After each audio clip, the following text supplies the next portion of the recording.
My name is Dr. Lauren Copeland. I'm an associate professor in the School of Fashion, and I'm going to introduce our speaker today, Tracy Vollbrecht. So Tracy is the founder of Vollbrecht Adaptive Consulting, an adaptive fashion consultancy which is rooted in universal design principles. She's had her work featured in Women's Wear Daily, Vogue, Oprah Daily and Cosmopolitan. She's a recognized adaptive and universal design consultant. She combines her men's and women's wear knowledge of design experience with her universal and adaptive knowledge. She develops customized strategies for each brand, organization, and university. She works to make the fashion industry more inclusive. She's also a graduate of our program in 2018, and we're so excited to have her today. So please give a warm welcome to Tracy Vollbrecht.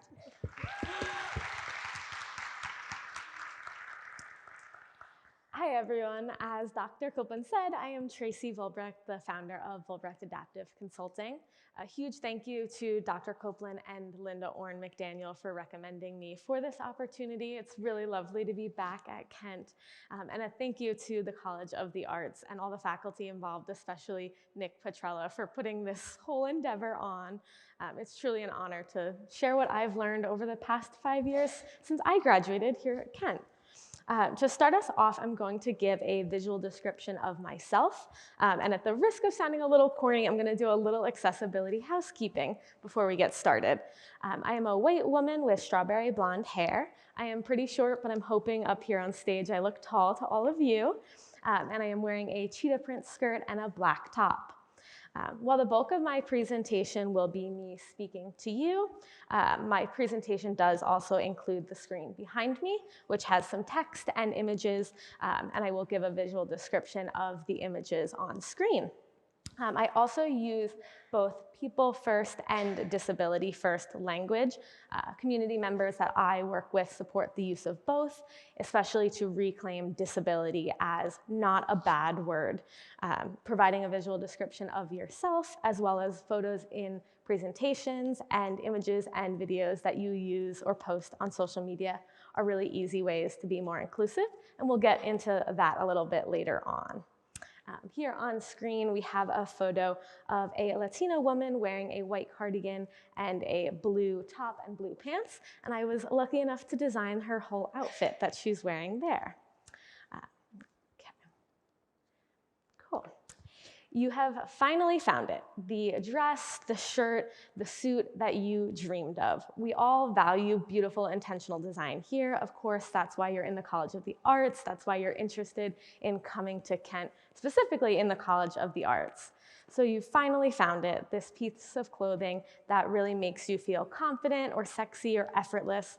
Whether your approach is to wear this piece of clothing all the time or only hang it in your closet and wear it for special occasions, you really value this piece of clothing.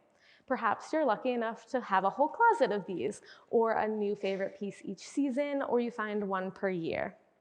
But what if you're not lucky enough? What if you can't find that perfect piece that isn't itchy or that doesn't fit well, or really just doesn't make you feel confident? Or what if you can find it, but you can't afford it? And what if those pieces don't exist for you? Then what? Everyone deserves to feel good, more than good, amazing in their clothing, and everyone deserves to have go-to items that make them feel powerful enough to ace an interview, comfortable enough to deal with an uncomfortable situation, or even confident enough to meet a potential love interest. But this reality isn't for everyone. What if you're a little larger than the standard for your country, or a little smaller? Or you wear clothes in a seated position because you use a wheelchair, or closures are difficult because you've developed arthritis as you're aging, or certain hats and fabric in headwear just don't work for your hair type. What if your body shape isn't typical? More than likely, everyone here in this room has had an experience where we didn't feel a piece of clothing worked for you, or a certain brand or a certain store just didn't fit your body. And we all have brands that we can afford to shop, ones that we save up to buy like a single piece from, or brands that we don't even look at because they're just too expensive for us. On the screen here is a dress that is an adaptive wrap dress, and it's worn by an influencer in the disability community named Monica, and she is awesome, so if you want to check her out online. But it's a coral wrap dress, and she is a white woman wearing it and seated in a wheelchair. So then what? What if you can't find any of these amazing pieces that work for you? Not being able to find clothes or shoes or accessories that work for you and for your body is really, and that you can also afford, is really all too common. And it's especially common for people with disabilities. Despite the fact that people with disabilities make up about 27% of the US population, there are just over 100 brands worldwide that make adaptive or universally designed fashion. I'm going to do a quick little poll. Raise your hand if you have heard of universal design. Ooh, okay, got a few. What about inclusive design? Okay, a little more. And then what about adaptive design? There we go. That's a good amount. I'm happy with that. But if you haven't heard any of these terms, you are for sure not alone. I hadn't heard any of these terms when I started at Kent's fashion design program. So if you know what these terms are, you're way ahead of me. Here on screen, in addition to the 3 terms we just discussed briefly, is a photo of 2 cardigans hanging on a rack. Before I started at Kent, I knew I wanted to be a fashion designer, and I thought maybe I'd want to start my own clothing brand. So I picked up an entrepreneurship minor. I was just a semester into my freshman year when my dad's multiple sclerosis really got to be at its worst. Not sure what multiple sclerosis is? I didn't either before my dad was diagnosed. According to the National MS Society, which I have their description up on screen, MS is an unpredictable disease of the central nervous system that disrupts the flow of information from the brain, between the brain and the body. The impact of MS really can vary from person to person. Some people have no impact at all, only mildly. Some people may lose the ability to walk or write, speak clearly. When my dad's MS was at his worst, he had a lot of trouble with temperature regulation. One minute he'd be really cold, the next really hot. Because of his diminishing coordination from the MS and just the amount of effort it took to put things on and take things off, he didn't want to be continually doing that. So we ended up buying my dad a couple Under Armour base layer sets that I had actually used and still use to this day to run in different temperatures. So I had one set for when it was above freezing, one set for when Ohio winters really got the best of me and it was snowy and like negative 27 degrees here somehow. So I had a set for these different temperatures. And so we bought my dad one of these sets, and he would wear it underneath his very standard dad attire of like Levi's and a flannel and extra wide New Balances. So he would wear it underneath that outfit, and without knowing it, we had put universal design principles into work for him. And more than that, I was really able to help my dad maintain a bit of normalcy in his daily life. He looked like himself, so he felt like himself. Fast forward almost 2 years from then to the beginning of my junior year here at Kent. I didn't know at the time, but the initial seeds of my entrepreneurship journey would start right here at Kent, but more specifically at the Kent State Fashion Museum. My dad had sadly passed away over the summer, and I was dealing with grief and the logistical nightmare of being an executor of my dad's estate, and I had absolutely no clue what I was going to do for my BFA. For those of you not in the fashion school or going to be in the fashion school soon, or not in the design program, in order to graduate with the BFA from the fashion school, you have to do a senior collection. I was also in the honors college, and in order to graduate with honors, you have to do an honors thesis. Luckily, the 2 colleges work together effortlessly, and so you can do both together. So I can't even remember why I went to the museum in Rockwell Hall. If you haven't been, I would highly recommend checking it out. It might have been for a class. It might have been because it was just something to do, but it was a free exhibit, so I went. Really not sure why, but that semester, the main exhibit at the Kent State Museum was curated by Dr. Tamika Ellington, who's a former professor here. The exhibit she had curated was on adaptive technology. Despite the serendipitous application of universal design principles to help my dad, I really had no clue what adaptive technology was at all. Are you sensing a theme yet? There's a lot I didn't know at Kent. There's a lot I didn't know starting my business, and there's a whole lot I still don't know now. So as I was walking through Dr. Ellington's exhibit, thinking about my dad, and that's my sister up there on screen, and myself. So as I was walking through the exhibit, I learned about medical devices such as the cochlear implant, which on the next screen here, we have a photo of some cochlear implants on the left, which are a small, complex electronic device that's used to help provide sound to someone who has profound hearing loss. I kind of heard the term, but really didn't know what it was, so I saw that. These are some photos from Dr. Ellington's exhibit. And then I also learned about the history of mobility aids, such as wheelchairs and canes, prosthetic limbs. And then towards the end of the exhibit, there were some clothing pieces that were labeled adaptive fashion. Here on screen to the right side, we have a few pieces from Is Adaptive. So as I was reading the exhibit signs, I learned that adaptive fashion is clothes, shoes, and accessories specifically designed for people with disabilities. Within the exhibit, there were pieces from Is Adaptive, so these are pieces there on the right, and also from Magna Ready. Is Adaptive was founded in 2009 after the founder, Izzy Camilleri, spent years making custom clothing for her friends with disabilities, and it includes both pieces for men and women. Magna Ready was founded in 2013 to provide an easier dressing option with their patented magnetic buttons. And their main products were men's button-down shirts. As I was leaving the exhibit, all I really could think about was that I had wished I knew these options existed for my dad. Assuming there was a whole host of other fashion brands and I was the only one who didn't know about this, I figured I'll do some research on adaptive fashion for my honors thesis, design an adaptive collection for my BFA. You know, of course, I'll have to bring my own personal style to it, but it should be pretty easy. The technology is already out there. There's going to be tons of brands, and it'll be great. And following this theme that I've begun to say, I had no clue what I was thinking. As I began to research adaptive fashion brands, I learned there was just a handful. There was Is Adaptive and Magna Ready, which I mentioned, as well as Silverts and Buck & Buck, which were geared towards an aging consumer. There was a small brand in the UK called Wheelie Chicks, and then a Russian brand called Bezgranis that was working to get disabled models on runways. And then just around that same time, the nonprofit Runway of Dreams was in its early years. Here on screen is a photo from Bezgranis Couture from their Mercedes-Benz Fashion Week.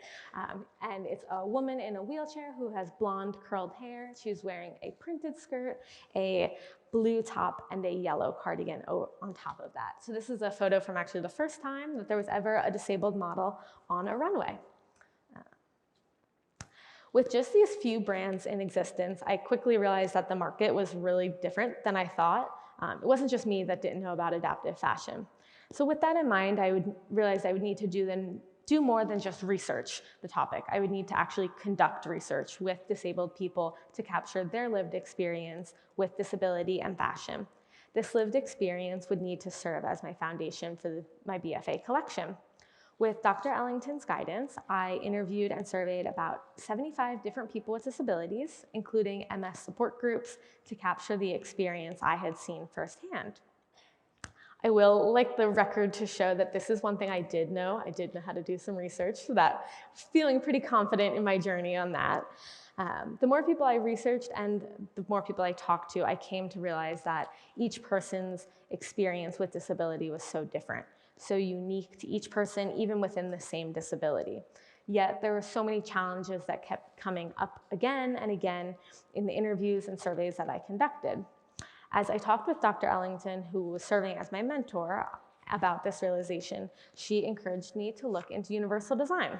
I, of course, had never heard of universal design up to this point. Universal design is the principle of designing from inception to be accessible by as many people as possible.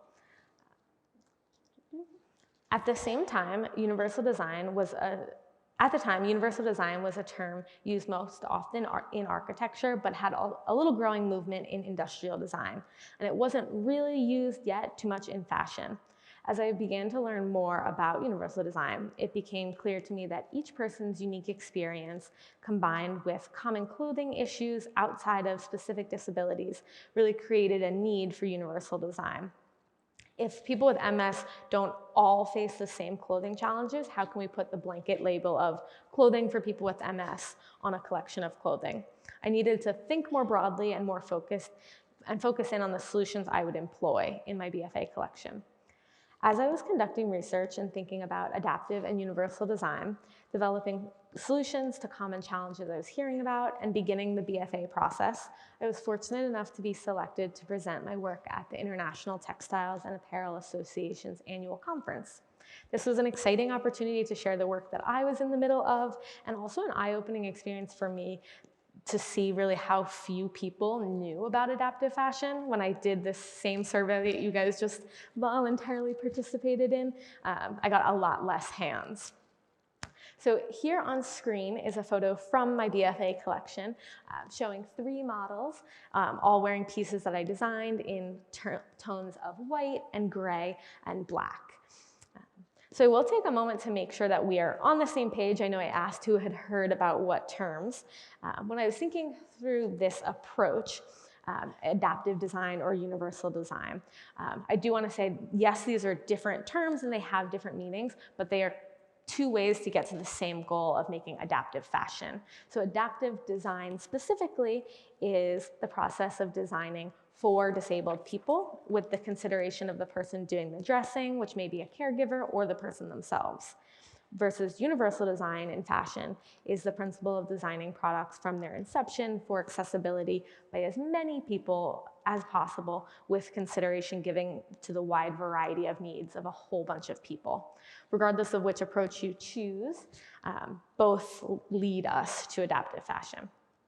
So finally, after spending a year conducting research and developing my BFA collection, it was time to present it in the fashion school's annual fashion show.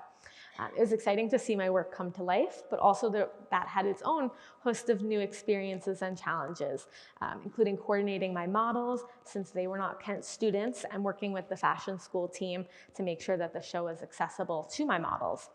In addition to the excitement of the fashion show, I was also able to present my research as part of Kent's undergraduate symposium.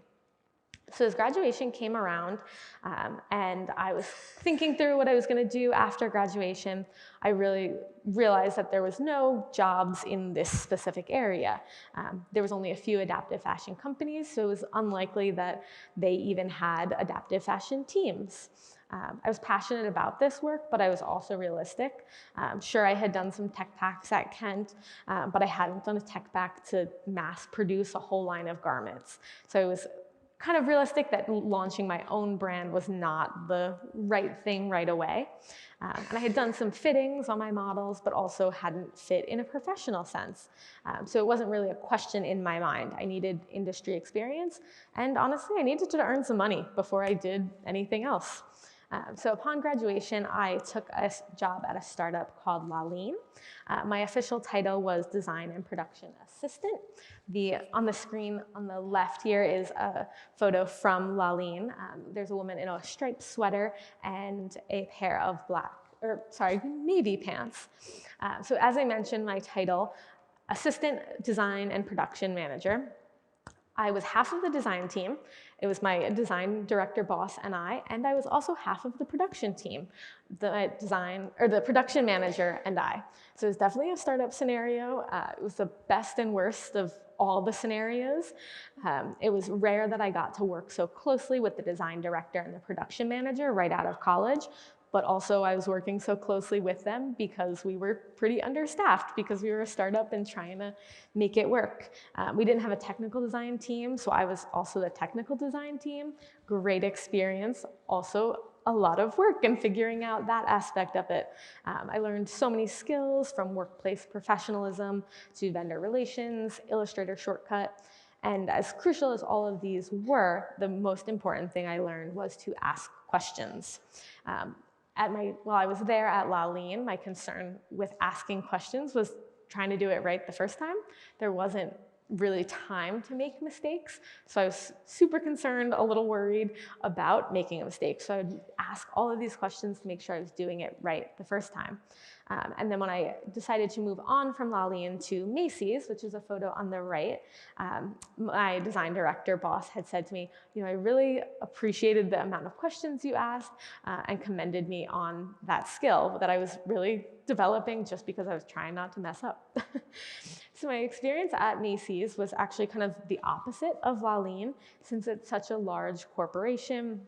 My work was extremely focused and specialized. I started out on their sweaters team.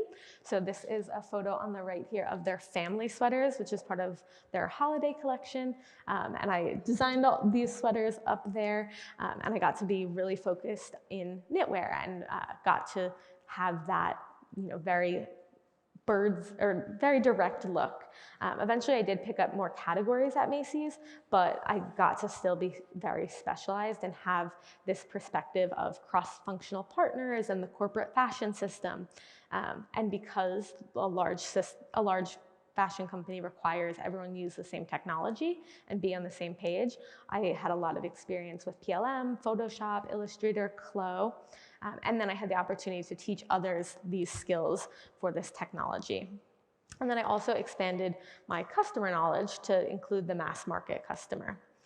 In both of these roles, I was learning skills that I didn't realize would carry me so far, but I was also earning and saving money. I was physically saving money through my 401k at Macy's and my savings account, but I was also learning skills on the company's dollar. I didn't have to pay for the Photoshop class or spend my free time watching a YouTube video on Clo. I was doing it in the workplace and they were providing the tools to do it. While I was at Macy's, the licensing company Global Brands Group had bought the adaptive brand that I mentioned, Magnaready, one of the brands that was in Dr. Ellington's exhibit. GBG was planning on launching an adaptive marketplace, kind of similar to like Amazon of adaptive fashion, and they wanted to develop a sister brand to Magnaready. The marketplace would be called JuniperUNLTD, and through Dr. Ellington, GBG got in contact with me. Over a whirlwind of just a couple days, I interviewed with all of their teams, provided them examples of my work, and was hired as the founding designer of Yarrow, which was the name of the sister brand to Magnaready. Helping to launch and found Yarrow on Juniper was really an amazing opportunity and a pretty pivotal one in my career. Most of my previous experience had really culminated into this opportunity that seemed like it was made just for me. Yarrow is an adaptive women's wear brand focused on bringing ease to everyday dressing through the intersection of fashion and function. The team and I were developing this brand from scratch with only a little bit of research to base the brand on. We had an idea of who the consumer was and what she liked and how she dressed, but we weren't honestly positive. And in some ways, Yarrow and Juniper as a whole functioned like a startup. So those startup muscles that I had honed during my time at Ligne kind of came back. We were a small team and we were also working virtually because this was in COVID. So I was back to fitting and measuring samples on my kitchen table. And in other ways, Yarrow functioned like a big corporate brand because they were backed by Global Brands Group. So that brought back the skills that I learned from Macy's. We didn't have to find a factory or hire a part-time tech director or set up international shipping. So it was like the mix of both of the jobs that I had previously. And then on top of all of this amazing things, my assistant designer was Kent State alum Casey Marshall, who graduated in 2019. So I was working with someone from Kent. We had a similar experience, and I just had this awesome opportunity. On screen here is a photo from the first collection of Yarrow, which shows a older white woman in a gray zip jacket, and then a younger Latina woman in a purple plum shirt. And she is seated in her wheelchair. So after launching this first collection, I was asked to help found ULEX, the first adaptive athleisure brand on the market. While we were launching this brand from scratch as well, we knew our customer would be a bit younger, more value-driven, and had a little bit of a cooler aesthetic. ULEX really allowed me to lean into universal design and create highly functional pieces that worked for everyone. For example, this is a photo of me working on a photo shoot to take a picture of this bright orange sports bra with a zipper down the front. And it's a sports bra that I love, that I find super useful, but also has a lot of adaptive features, such as that big zipper in the front, and then the fact that the straps are adjustable in the front versus in the back, aka way easier to adjust those straps. As I mentioned, because Juniper functioned like a startup, I also did work outside of design. I worked closely with the technical designer to help with the garment measurements. I also worked with the marketing team. I named all of our products and wrote product descriptions for our website. And then I also helped with some influencer marketing and some posts on social media. And then I also helped as the design head of collaborations, which was the consulting arm of Juniper. So through this role, I did workshops with universities and organizations for anyone who was really interested in adaptive fashion. We did some collaborations and consulting with New Balance, Spider, QVC, and Merrill. And I really enjoyed meeting new people and talking to them about what I was doing and what adaptive design and universal design were.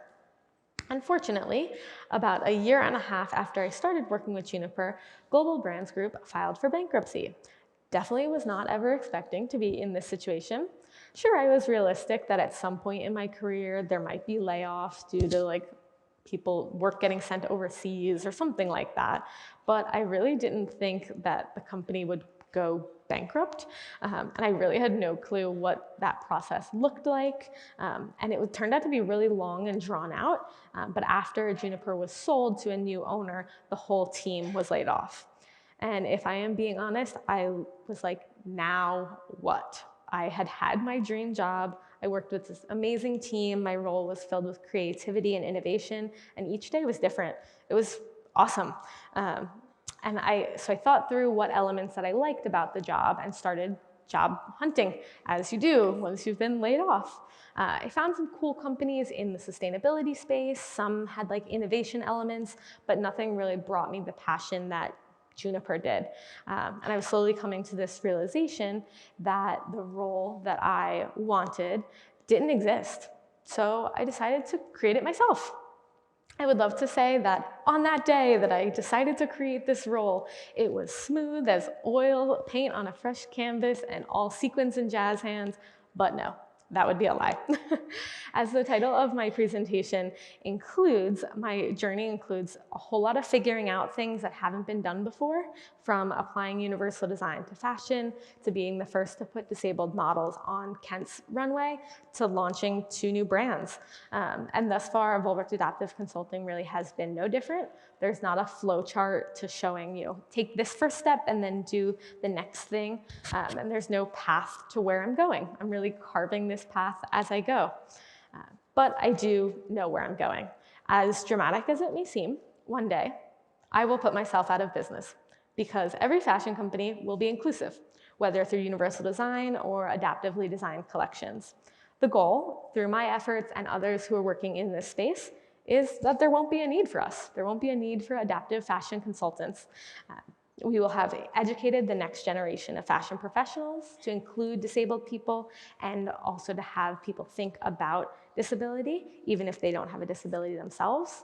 We'll have educated the consumer about the options that exist and ask for more and for better from companies. More inclusion, more sustainability, more values. We'll have educated brands to include disabled people and people of all minorities, body shapes, sizes in the development process. We'll have evaluated what works for current products to connect people to products that work for them. And we'll also have used this as a basis for evolution. We'll have evolved products and merchandising and marketing to include and work for all people. And this probably won't happen in 15 years, it definitely won't happen in 5, and it sure as heck won't happen overnight, but that is the goal. With this decision to create the role I wanted, and this big goal firmly in my head, I set off carving my path. And it has been a windy one. My first consulting endeavor came in the form of a workshop on adaptive design that I gave to Tilting the Lens, which is Sinead Burke's accessibility company, to make sure that her whole team had a base knowledge of adaptive design. Then I worked with Open Style Lab, which is a nonprofit research organization that focuses on inclusive design. I highly recommend you checking them out. They have a lot of programs to connect with college students. With them, I did research on the shopping experience, both in person and online. In addition to these two opportunities, I also began to host panels, to do other speaking engagements with universities and professional networking groups and others just interested in the space. And my big break in terms of consulting came in the form of a contract with Target. Through a network connection, I was contracted to develop training resources on Target's adaptive fashion process. I spent a few months working with their teams to understand and document their adaptive development process. From there, I developed resources, templates, and guides around the various roles. And my work also included providing feedback and guidance on the products that they were developing. I consulted on a range of their different brands, including men's and women's ready-to-wear, also Halloween costumes. So on screen here is part of some photos from Target's adaptive Halloween costumes, which just show the cutest kid. On the left side, we have a little construction worker who is in a piece of construction equipment that I don't know the name of. In the middle, we have a cute little unicorn who is using a gait trainer, which is similar to a walker. And then on the right, we have a kid in an alien robot costume, and he is seated in his wheelchair. So about half a year or so into working with Target, I actually ran into the director of IFA Paris, which is a Paris fashion school, at Kent's New York City fashion show. So if you're in the fashion school and thinking about studying away in New York, definitely check that out. They had a fashion show and I was at it as an alumni and ran into this director. We got chatting into my work and their program, and he suggested that I come virtually, unfortunately, not actually go to Paris, but come virtually to teach a couple lectures at their school for their master's program. Really getting into the weeds of entrepreneurship, the work that I had been doing up to this point, I had been doing as a sole proprietor, which means I'm the business. We're not a separate legal entity. All my taxes are under me. And as I picked up more clients, I decided to officially launch Vollbrecht Adaptive Consulting as an LLC. So I pulled some knowledge from my entrepreneurship courses that I took here at Kent. And doing what I do best, I asked a lot of questions. Anyone who would talk to me, I asked them about the process and managed to figure out how to form an LLC.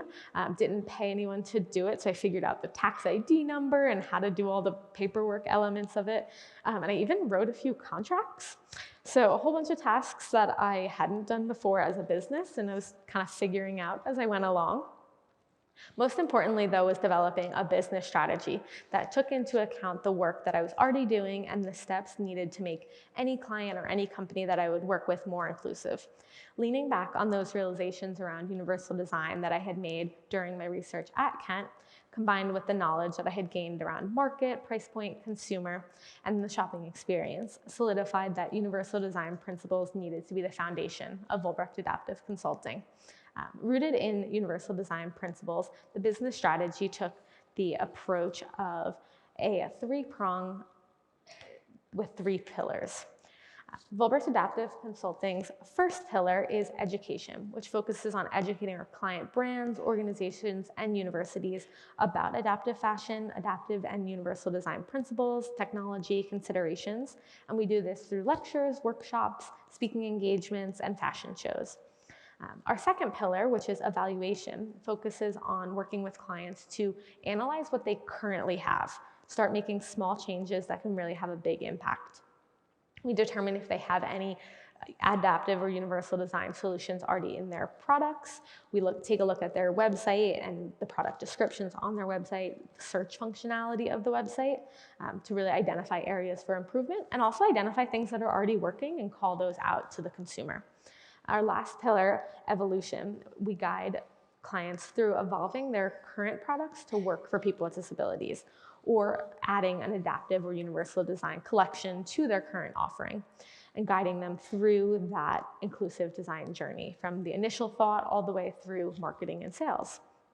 And then in that is also developing training resources, kind of similar to the work I had done at Target. On screen here is a logo from my company, which is, if you can see it in the logo, a little V facing upward, an A facing down, and then the C behind it, so Vollbrecht Adaptive Consulting. And then also we have the 3 pillars written on screen.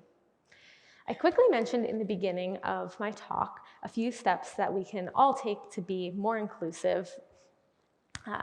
Inclusivity is a never-ending journey that we should all embark on, both professionally and personally.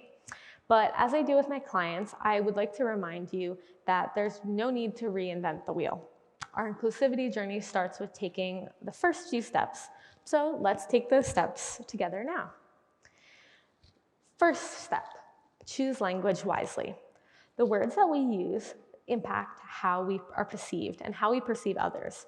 Language is personal and always evolving. Ask the person you're speaking to how they refer to themselves, just the way you ask someone about their pronouns. Mobility aids such as wheelchairs and other assistive technology like screen readers provide freedom and independence. They shouldn't be viewed as something negative or have a negative connotation to it. We should also avoid euphemisms that usually come from outside the disability community unless the person prefers those terminologies. Common euphemisms include special needs, differently abled, special abilities, handy-capable. We also should avoid slurs such as cripple, handicapped, midget, the disabled, etc.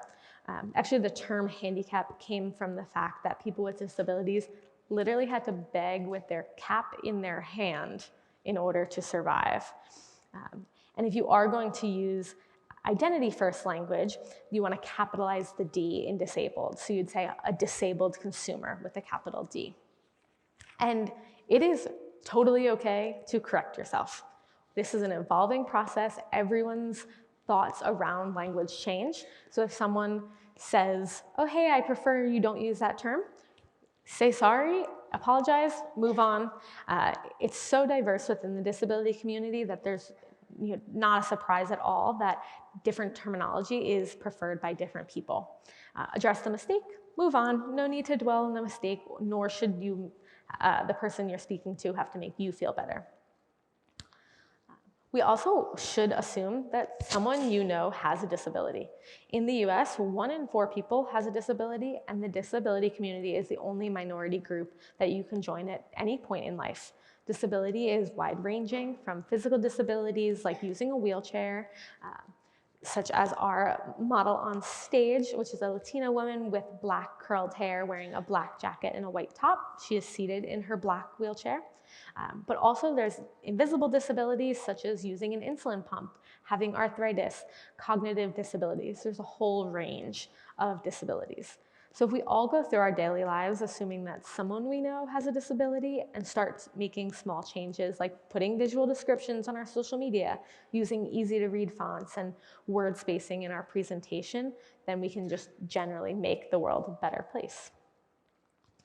We also want to recognize the cycle of exclusion that gives the false reality that disabled people are not a large portion of the population. Our ableist society is not set up to include people with disabilities, and disability inclusion requires access to tools. Those tools include clothing that allow people to live their lives freely and comfortably and dress appropriately for a situation.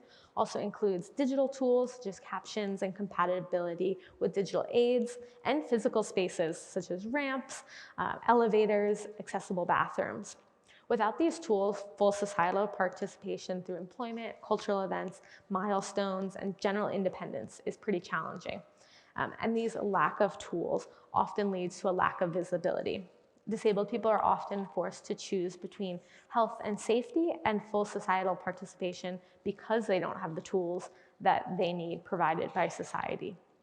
And in prioritizing health and safety, people with disabilities are often not as commonly seen actively participating, which then leads to an inaccurate and skewed perception of the size and really the impact of the disabled population. The lack of visibility leads to a lack of resources. When we have this inaccurate and skewed perception, we think that people with disabilities don't need money, time, effort, energy, directed towards initiatives that then would help them to participate in society. Things like hiring and training and paying disabled people in order to increase visual representation, promoting equal access for self-expression, and even the lack of products that equip and enable people with disabilities, such as adaptive fashion. By highlighting the importance of disability inclusion and really the amount of people that would be involved, again, that's 1 in 4 US people, or 27%, this cycle of exclusion can be broken to really push the fashion industry forward. On screen here, we have 3 arrows, which are representing our cycle of inclusion. So we have lack of tools, which can lead to lack of visibility, which then can lead to lack of resources. And then because we have lack of resources, that then causes lack of tools, and that cycle continues. We can also, in our journeys, involve people with disabilities. The only way to know that something will truly work for someone in the disability community is to test it.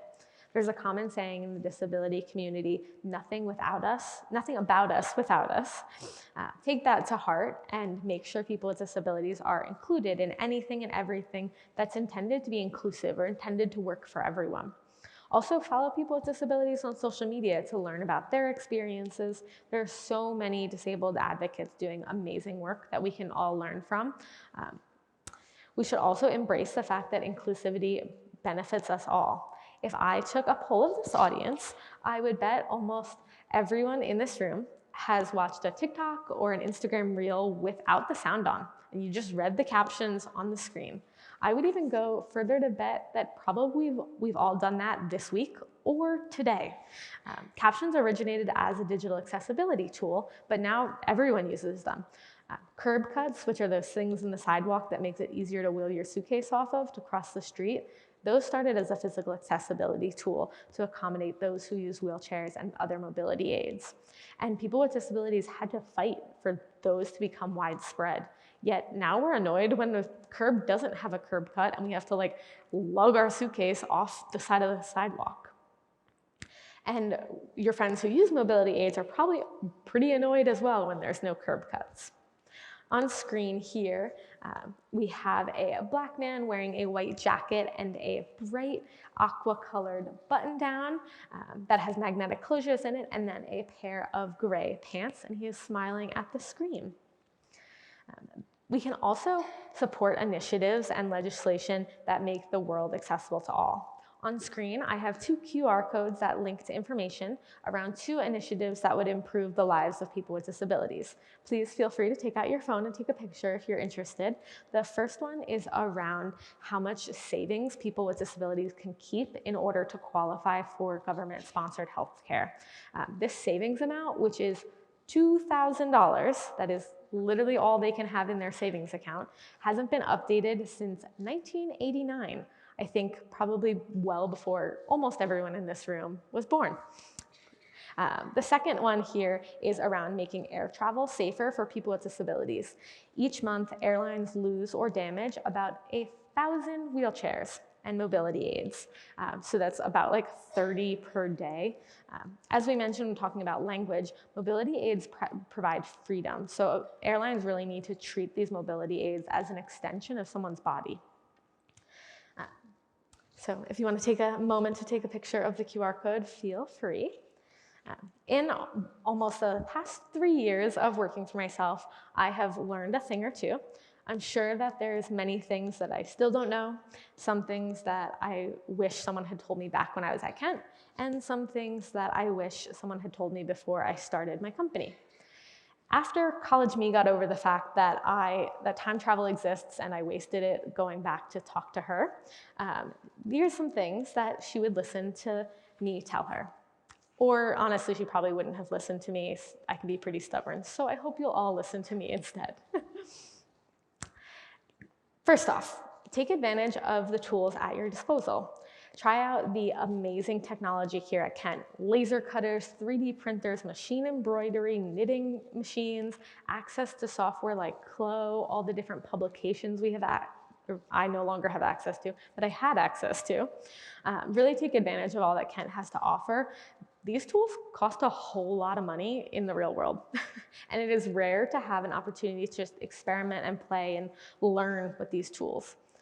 Also, seize the opportunity to have new experiences and learn new skills. Study as broad as much as you can. I promise traveling the world will never be cheaper than when you're in college, and have no issues with a 4 a.m. flight the day before an exam, because that flight only costs $10.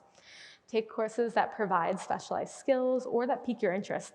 Exploring skills is a lot easier now in college than it is when you're in the industry through your job or by changing jobs in order to learn a new skill. As I mentioned earlier, ask questions. Ask them all the time. Ask them of your peers, your instructors, your bosses. Ask yourself and research to find the answer. And make sure you thank those who spend their time answering your questions, including yourself. On screen here is a photo from the brand ULEX that I mentioned. It is on a white mannequin. It is seated on a white mannequin because this was actually a clip from a TV show that my work was in called Fashion Dis. So if you're interested, it's a Canadian TV show, but it's about dressing people with disabilities and the brands that exist out there and some of the challenges, which was a super cool opportunity to have my work on TV. Speaking of work though, work is still work. You can call it a career, you can call it a job, you can call it your source of income, whatever you want to call it, it's still work. Passion for the tasks at hand makes the work you do even more enjoyable, but at the end of the day, it will still feel like work because you have to do it. You're forced to do it because you need money. So with that in mind, it is totally okay for your source of income or your day job not to be the thing you're most passionate about. Your work or source of income just needs to pay the bills and provide you with the environment and schedule needed to fulfill your passions outside of work. As Professor Linda Orn told me yesterday over lunch, work to live, don't live to work. On screen is a few sketches from that brand ULEX. Gain experience. If you didn't pick it up through this presentation, I've said, I don't know a bunch of times. No one knows it all. Gain experience and do it on someone else's dollar. The best time for learning a new skill is when you're being paid to learn it. Nothing is permanent and nothing is guaranteed, except for the fact that you have to pay taxes, you have to feed yourself, and you need health insurance. So make sure you are okay with changing. You can take a new role because nothing is permanent, but also make sure you're prepared for a job layoff or an accident will happen. On screen is an outfit from Yarrow worn by a Latina woman, and the shirt is bright pink and the pants are black. If you do decide to go the entrepreneurship role, be realistic. Health insurance, income, rent, all those things cost money and don't go away just because you're launching the most amazing career ever, or most amazing company ever. Health insurance and rent are expensive, and finding affordable ways to have them can require compromises. So maybe you can stay on your parents' health insurance while you launch your company, or you have a partner that you can depend on. And with that, everything in this world either costs time or money, so prioritize which is most important in a specific scenario. Make sure you understand who's in your market, who the market as a whole, and what value you bring. Are there others already doing the work that you're doing, or is it a white space that you're trying to do something for the first time? And lastly, life is happier and more enjoyable when it's well-rounded and you have money to do the things you want to do. Prioritize taking care of yourself, take time to spend with family and friends, go travel, spend time in nature, read a book, or marathon watch a TV show. Don't utterly exhaust yourself in one area of life. On screen here is a photo from behind the scenes of the Yarrow photo shoot. There we go. As you hopefully noticed throughout my career journey, getting to where I am today has taken the support of so many people, faculty and professors here at Kent who guided me and literally connected me to the role that I previously had, bosses and coworkers that taught me valuable skills, network connections that advocated me, and those that hired me. Embracing the interdependence of society is a key element of disability inclusion. I promise you there is literally nothing that you can do totally 100% completely independently. We all need each other, and the movement for inclusion is no different. An inclusive future takes champions in every area of the fashion industry and every area of every industry. In the fashion industry, we need inclusive creative thinkers like you all in research and design, product development, merchandising planning, marketing, and sales. And we need key players in these areas advocating for people with disabilities to have access to clothing, for people of all sizes and all body shapes, for all people. I look forward to seeing the impact that each of you makes, whether it's through your passion projects, your own entrepreneurial venture, or just advocating for a brighter future at the company you work for. Inclusivity benefits us all, and we all deserve to look amazing and feel amazing in our clothes. If you're interested in staying connected with the work that I am doing, this QR code here leads to my company on LinkedIn. And I thank you and appreciate you all for your time and listening to me talk.